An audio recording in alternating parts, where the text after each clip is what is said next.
Welcome to the pickup from the North Shore of Oahu during the Vans Triple Crown of Surfing. I'm Tiff Cazalis, I'm with Ashton Gagans, and today our special guest is Dane Reynolds. Welcome to the North Shore. It's the first time you travel with your whole family, right? Yeah, it was gnarly. We were that family with screaming children for sure. So we just got to Hawaii. So far, it's been really fun. Always on a flight, if someone's like trying to wrangle their children, I've definitely got a lot of sympathy for them.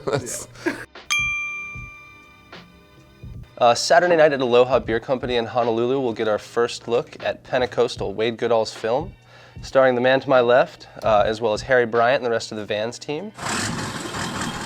Pentecostal, a recollection of Australasian exploration.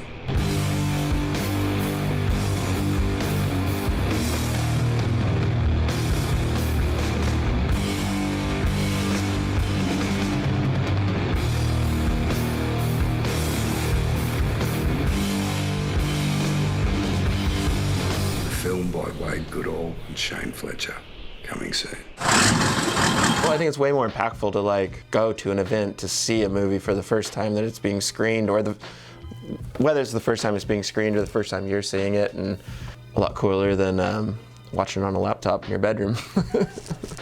The Duct Tape Festival gets underway today at Buena Point from 12 to 4 p.m. I crashed the van house to get a sneak peek at the boards the team shaped for everyone to ride. Duct tape spirit. I'm gonna be good to go. Hey, it's not gonna work out.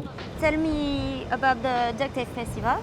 So the Duct Tape Festival is kind of an opportunity that Vans has given, you know, a select few people to just get creative and shape their own equipment and bring it down and for the general public to come and enjoy and ride. Hawaii is so rich in surf culture and board design, because in the sugar mill, I mean, the boards that were made there from, you know, in the last 30 to 40 years has been very testament to surfboard design nowadays. Every single shaper in the world who shapes board for a living, some way been influenced by Hawaiian shapers. And we've got 4 surfers, shape 2 boards each. Okay. And yeah, you can feel free to come down, ride them whenever you want. Wolfgang, he's a snowboarder. Very futuristic looking craft. Yeah. And it's nice to see like a snowboarder's take on surf design, because these 2 boards are like very different to anything that I've seen. Who's Hannah's one? That single fin looks really sick. Moontail Love the twin fin looks colors. sick. Sick. And this is Emai's boards. So these look sick too. Heaps of like twin fins and kind of chop nose.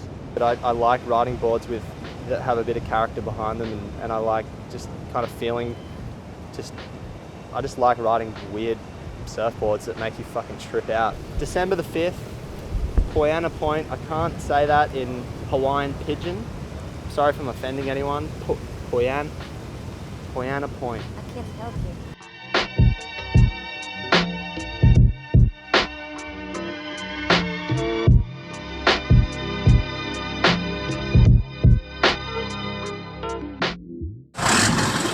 You've done a few of those now, shaping boards for them. Yep, done quite a few. How do you feel like people have sort of started to wrap their head around those events? First one was in Tofino, and I like actually dedicated a lot of time and like effort into making what I thought were good boards, and people weren't all that interested in it. The next event that I did was in Spain, and I made some like slightly more like just alternative equipment.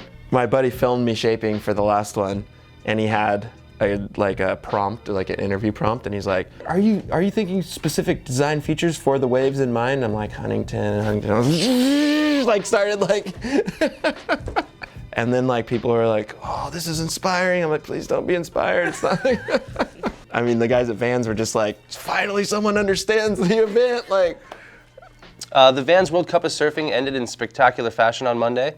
Professional surfing's Wolf Blitzer has a special report. Who the fuck is Wolf Blitzer? Sunset wrapped this week, and some of our favorite QS surfers qualified for the 2020 Championship Tour. Chief among them was Jack Robinson, who won the final with the greatest heat total in the history of the event, 19.07. As we noted in the last episode, defending World Cup champion Zeke Lau needed to win Sunset to requalify for the tour. However, due to Jack Robinson's tube-filled rampage, Zeke placed second and therefore did not qualify. 2 days after the event, Zeke Lau called for a reevaluation of the final due to a collision between himself and Jack Robbo. In the heat's opening minutes, Zeke pulled into a barrel and was going for the doggy door, where Jack Robbo was frantically paddling back out. Jack ditched his board to save himself from certain mutilation, causing Zeke to run over the board and fall. As a result, Zeke's wave went from a 6 to a 1 and he lost priority. Both surfers broke their boards. To make his case, Zeke cited Article 168 from the WSL rulebook, stating that Jack could have gotten out of the way, but instead chose to paddle directly into Zeke's only line. Hypothetically speaking, if Jack Robbo was to receive a priority interference for this exchange, he would lose his second highest score and place third place in the final. This would mean that Jack wouldn't qualify for the 2020 Championship Tour, breaking the hearts of surf fans around the world, Stab included. We'll let you know how this story develops. Thanks for that, Mikey. Butter knives. Last night's Stab premiered Stab in the Dark 2019 All-Stars Edition, the search for the world's best surfboard, starring Dane here, Mick Fanning, and Jordy Smith. This year's winner is here in the studio. Ladies and gentlemen, your 2019 Stab in the Dark winner, Mr. Matt Biolis. There we go. Clap him in. Figured if I'm with Dane Reynolds, I need to drink a beer.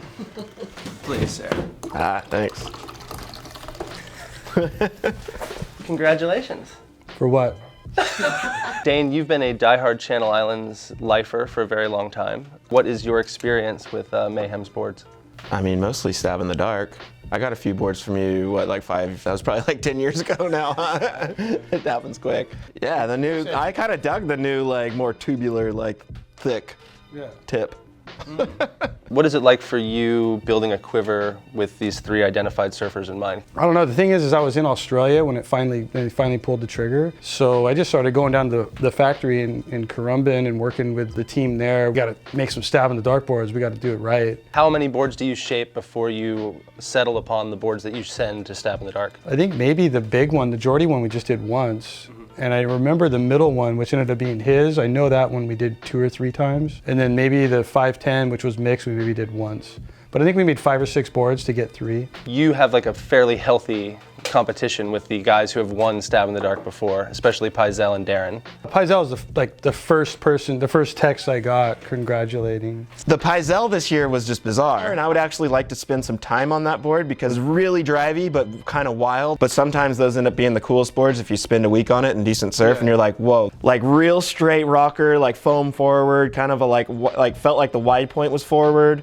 But it had this really cool momentum. I don't know, it just felt like I mean, he's had so much success. He did Stab in the Dark twice. And the winner is Paizel! Fuck off! It's the whole phenomenon with John, and sometimes you get bored and you just have to push it. You want to do something different. You have to push the limit. Talk about Mick Jagger, having sex with men. He wasn't gay, he was just bored of women. And then your board had this weird lift out of the tail. The first time I rode it, I couldn't figure it out. The tail wants to lift, and I was kind of struggling, and Jordy and Mick just clicked right in and we're just ripping on it. The Merrick felt like a Merrick, but it was just too small for me. And then the Pukas was pretty different. For being 6'0", 19, 2.5 or whatever they were, and just meant to be a performance shortboard, they actually is quite a bit of variation. It's interesting that you guys can take them apart so well, but that's the level of your surfing. The winning model, is that going to be put into production next year? In July, when the Stab in the Dark came, that was kind of mid-development of the Driver 2.0. It's a boring name, but basically wrapped around kind of the boards that Griffin was really liking. The Stab in the Dark drivers were basically mid-design process to our updated Driver 2.0.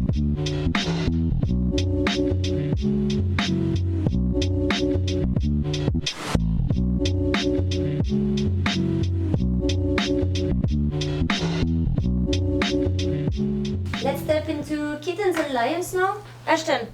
My kitten is our server for crashing during last night's Stab in the Dark premiere, and my lion is our senior editor Morgan Williamson, who, in a panicked state, was able to somehow get the site back up despite being one of the least technically inclined people I know.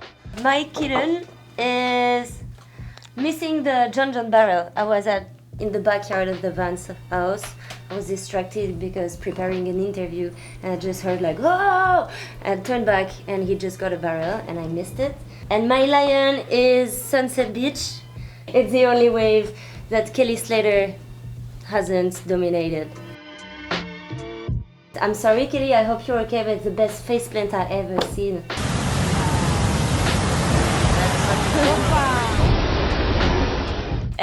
What is your lion and kitten? I have no idea. Dude, I'm baffled by this section. I can't start. I don't know. Matt, your lion, you said you have a good lion. Lion, how about Jack Robinson? Like a real exciting surfer, fresh, new animal making the tour. That to me is like badass. Instead of a bunch of rehashed QS grinders, seen him before, yawn, who, what, Jack Robinson. Do you have a kitten?